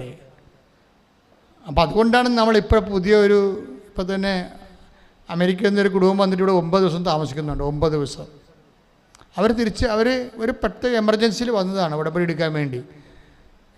എന്നിട്ട് അവർ പറയും ഞങ്ങൾ വീട്ടിലോട്ട് പോകണില്ല, അപ്പനും അമ്മയും മകനും ഇവിടെ താമസിക്കുകയാണ് അടുത്ത വീട്ടിൽ. അപ്പോൾ 9ാമത്തെ ദിവസം ഞാൻ അവരെ കാണാമെന്ന് പറഞ്ഞിട്ടുണ്ട്. അപ്പം അത്രയും ഇപ്പം എന്താ സംഭവിച്ചു കഴിഞ്ഞാൽ ഹൈ എമർജൻസി വന്നാൽ തീർച്ചയായിട്ടും നിങ്ങളെ കാണും. ഹൈ എമർജൻസി വിഷയം ചിലപ്പോൾ നിങ്ങളത് പക്കായാണ് എന്ന് കണ്ടാൽ ചിലപ്പോൾ മെസ്സേജിലോട്ടൊക്കെ പോകും. ഇപ്പോൾ മെസ്സേജിലൊക്കെ ഇപ്പോൾ പോകുമ്പോൾ നമ്മൾ ശ്രദ്ധിക്കേണ്ടത് ദൈവം നിങ്ങളുടെ ഉടമ്പടി സ്ഥിരീകരിച്ചെന്ന് എനിക്ക് തോന്നണം. ദൈവം നിങ്ങളുടെ ഉടമ്പടി സ്ഥിരീകരിക്കണമെങ്കിൽ 16-20 വർക്ക് ചെയ്യണം. മർക്കോസ് 16-20 അവിടുന്ന് അടയാളങ്ങൾ കൊണ്ട് വചനം സ്ഥിരീകരിക്കുകയും. അതാണ് സംഭവം. അടയാളം കിട്ടിയാൽ മാത്രമാണ് വചനം സ്ഥിരീകരിക്കപ്പെടത്തുള്ളൂ. ഇപ്പോൾ ഉടമ്പടി എടുക്കാൻ ആർക്കും പറ്റും, പക്ഷെ അത് സ്ഥിരീകരിക്കണം. ഉടമ്പടി എടുത്ത് വീട്ടിൽ കൊണ്ട് വെച്ചിട്ട് പെട്ടി വെച്ചിട്ട് പിന്നെ ഒരു വിഷയം ഉണ്ടാകുമ്പോഴാണ് ചിലപ്പോൾ തിരിയെടുത്ത് പ്രാർത്ഥിക്കാൻ തുടങ്ങുന്നത്. അവർക്കെല്ലാം അച്ഛനെ കാണാൻ വേണ്ടി ഇടിയാണ്. അപ്പോൾ അതുകൊണ്ട് അങ്ങനെ നനയാതൊന്നും ചെയ്യാൻ പറ്റത്തില്ല. നിങ്ങൾ ആദ്യം ദൈവത്തെ കാണുക. ദൈവമായിട്ട് ഓക്കെ ആയി കഴിയുമ്പോൾ പിന്നെ ബാക്കി അച്ഛനെ കാണേണ്ട ആവശ്യം വരത്തില്ല. ഇവിടെ ദൈവം കളിയൊന്നുമില്ല. ഇവിടെ ഒരു ദൈവമേ ഉള്ളൂ. അപ്പോൾ നിങ്ങൾ ആ രീതി വേണം കാര്യങ്ങൾ കാണാൻ. നിങ്ങൾ ഉടമ്പടി ഓക്കെ ആണെങ്കിൽ പിന്നെ ആരെയും കാണേണ്ട കാര്യം വരത്തില്ല. കാര്യം ദൈവം വാഗ്ദാനങ്ങളിൽ ദൈവം അത് പാലിച്ചുകൊണ്ടേയിരിക്കും. പിന്നെ ഇൻ കേസ് ചില സമയത്ത് ചില നിർദ്ദേശം 2 സാധനം ഒരുമിച്ച് വന്നാൽ ഓപ്ഷൻസൊക്കെ വരുമ്പോൾ അച്ഛാ അത് ഏതാ എടുക്കേണ്ടതെന്ന് ചോദിക്കും ചില ആൾക്കാർ. അങ്ങനെ ചോദിക്കണമെങ്കിൽ കുഴപ്പമില്ല. അപ്പോൾ നിങ്ങൾ സാക്ഷ്യം പറഞ്ഞ ആൾക്കാരായിരിക്കണം. ഇപ്പോൾ ഞാൻ ഉടനെ ചോദിക്കും സാക്ഷ്യം പറഞ്ഞ ആളെന്ന് ചോദിക്കും. ഇപ്പോൾ 2 കേസ് വിവാഹമായിക്കോട്ടെ, 2 കേസ് വന്നു, അല്ലെങ്കിൽ 2 ഓപ്ഷൻ, 2 യൂണിവേഴ്സിറ്റി വന്നു, അല്ലെങ്കിൽ 2 കൺട്രി വന്നു, എല്ലാം ഒരുപോലെ വരുന്നു, വ്യത്യാസമൊന്നും ഇല്ലാതെ. അപ്പോൾ നിങ്ങൾക്കൊരു കൺഫ്യൂഷൻ. അപ്പം ഞാനത് കൃത്യമായിട്ട് ഡിസൈൻ ചെയ്ത് പ്രാർത്ഥിച്ച് തരും, നിങ്ങൾ പറഞ്ഞു തരും. പക്ഷേ ഒരു കാര്യമുണ്ട്. അപ്പോൾ ഞാൻ തിരിച്ചു ചോദിക്കുന്ന ചോദ്യത്തിന് നിങ്ങൾ മറുപടി പറയണം. നിങ്ങൾ ഉടമ്പടി സാക്ഷ്യം പറഞ്ഞതാണോ? അപ്പോൾ അല്ലെന്ന് പറഞ്ഞാൽ ഞാൻ അപ്പം തന്നെ ക്ലാസ് നമ്മൾ ക്ലോസ് ചെയ്യും. കാര്യം സാക്ഷ്യം പറഞ്ഞാൽ പിന്നെ നിങ്ങളോട് സംസാരിക്കേണ്ട കാര്യമില്ല. എന്താ കാര്യം? നിങ്ങൾക്ക് നിങ്ങളുടെ ഉടമ്പടി സ്ഥിരീകരിച്ചിട്ടില്ല. ഉടമ്പടി സ്ഥിരീകരിക്കണമെങ്കിൽ അടയാളം വേണം. അടയാളം ഉണ്ടായിട്ട് വീട്ടിൽ കൊണ്ടുവച്ചേക്കരുത്, ഇവിടെ വന്ന് പറയണം. കാര്യം ഈശോ പറഞ്ഞിട്ടുണ്ടത് 10:32 മത്തായിയുടെ സുവിശേഷം, മനുഷ്യരുടെ മുമ്പിൽ എന്നെ ഏറ്റു പറഞ്ഞാൽ എൻ്റെ സ്വർഗസ്ഥനായ പിതാവിൻ്റെ മുമ്പിൽ ഞാനും ഏറ്റു പറയും. അപ്പോൾ ദൈവത്തിന് ഏറ്റു പറയുന്ന വിഷയമാണത്. അപ്പോൾ അതിന് പറ്റത്തില്ല. അതിനിപ്പോൾ നാട്ടുകാരുണ്ട്, വീട്ടുകാരുണ്ട്, അവരോട് ഇരിക്കും, ഞങ്ങളെ പറഞ്ഞാൽ അവർ കേൾക്കത്തില്ല എന്ന് പറയും. അപ്പം ദൈവത്തെക്കാൾ വലുത് നിങ്ങളുടെ വീട്ടുകാരാവും. അപ്പോൾ വണ്ടി വിട്ടേക്കാൻ പറയും, അടുത്ത വണ്ടിക്ക് പോയിക്കൊള്ളാൻ പറയും. വേണേൽ വണ്ടി പിടിച്ചു കൊടുക്കും, ഓട്ടോറിക്ഷ പിടിച്ചു കൊടുക്കും. ഈ ഓട്ടോറിക്ഷ പോയിക്കാം, കാശ് പോകുന്നില്ലേ ഉള്ളൂ. ഇയാളെ സൂക്ഷിച്ചുണ്ടാക്കേണ്ട ആവശ്യമില്ലല്ലോ. അപ്പം നിങ്ങൾ ആദ്യം ദൈവത്തിന് പ്രയോജനമുള്ളവരായി മാറാൻ നോക്കണം. അതിങ്ങനെ പ്രാർത്ഥിക്കും, മാതാവേ എന്നെ ഈശോയുടെ മഹത്വത്തിൻ്റെ ഒരു ഉദാശയാക്കി മാറ്റണേ എന്ന് കണ്ണീരോടെ പ്രാർത്ഥിച്ചാൽ ദൈവം ആരാണെന്ന് അറിയും. അപ്പം അതുകൊണ്ട് അത് കറക്റ്റായിട്ട് ഫോളോ ചെയ്യാൻ നോക്കുക. ഒരു കാര്യം നിങ്ങൾ വളരെ സേഫ് സോണിലാണ്. കാര്യം അവൻ പറയണ പോലെ ചെയ്യുകയല്ലേ, അപ്പോൾ വാഗ്ദാനം പാലിക്കാൻ അവൻ സത്യസന്ധനായോണ്ട് ചെയ്യുമല്ലോ. പിന്നെ ഇപ്പം എന്താ പ്രശ്നം? അതുകൊണ്ടാണ് ഉടമ്പടി വൃത്തിയായിട്ട് പാലിക്കാൻ പറഞ്ഞതിൻ്റെ കാരണം. ഞാൻ ഇത്രയും കർക്കശം പറയാൻ കാരണം അതാണ്. ഇപ്പം ഇങ്ങനെയൊക്കെ ആൾക്കാർ താമസിക്കുമ്പോഴൊക്കെ അവർക്കൊക്കെ ഭയങ്കര വാടകയൊക്കെ താമസിക്കണവർ. ഒരു ദിവസം 3000, ഇപ്പോൾ ഒരു കടൽ 4000 രൂപയാണ് ഒരു ദിവസം താമസിക്കുന്നത് ഹോട്ടലിൽ.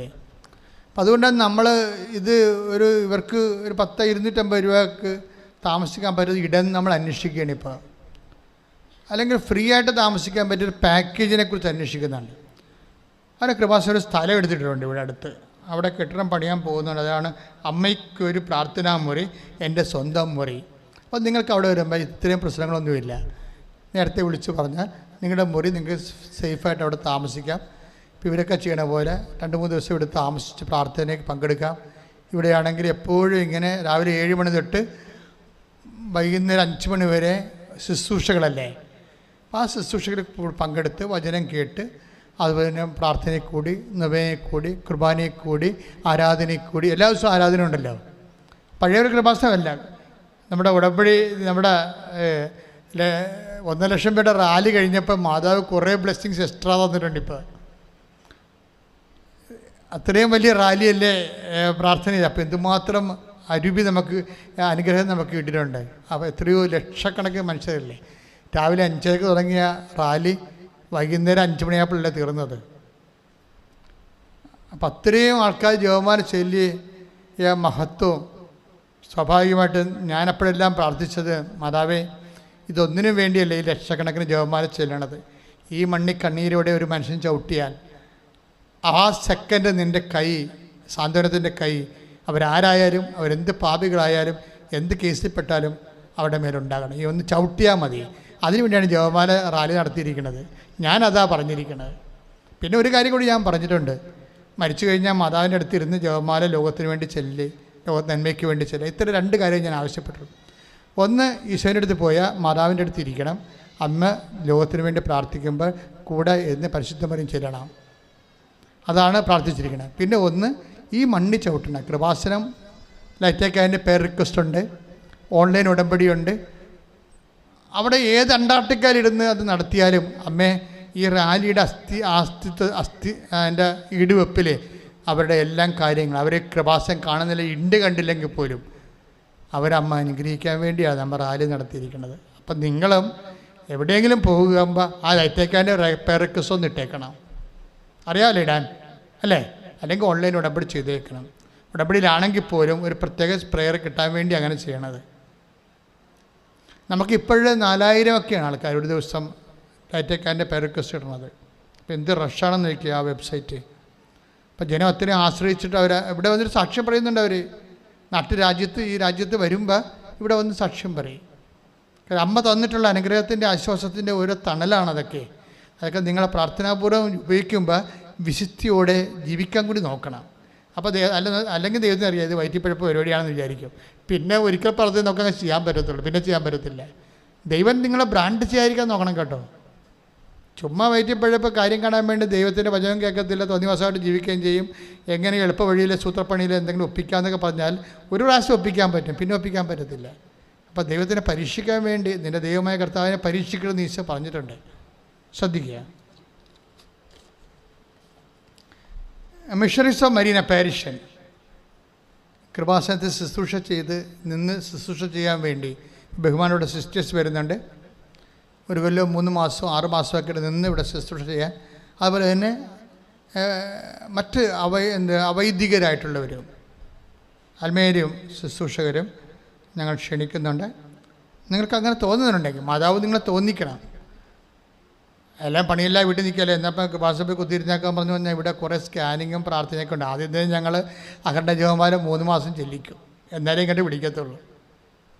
അഖണ്ഡ ജപമാലേ വാട്സപ്പ് ഗ്രൂപ്പിൽ 3 മാസം ചെല്ലിക്കും നിങ്ങളെ കൊണ്ട്, അങ്ങനെ വരാൻ താല്പര്യമുള്ളവരെ കൊണ്ട്. അപ്പോൾ നിങ്ങൾക്ക് അതിൻ്റെ കൃപാസനം ശുശ്രൂഷ ചെയ്യാനുള്ള ബ്ലെസ്സിങ് ആകും. എന്നിട്ട് ഞങ്ങൾ ഇൻ്റർവ്യൂവിന് വിളിക്കത്തുള്ളൂ. അപ്പോൾ ശ്രദ്ധിച്ച് നിങ്ങൾക്ക് അങ്ങനെ മാതാവ് തോന്നിക്കുന്നുണ്ടെങ്കിൽ തീർച്ചയായിട്ടും വെൽക്കം.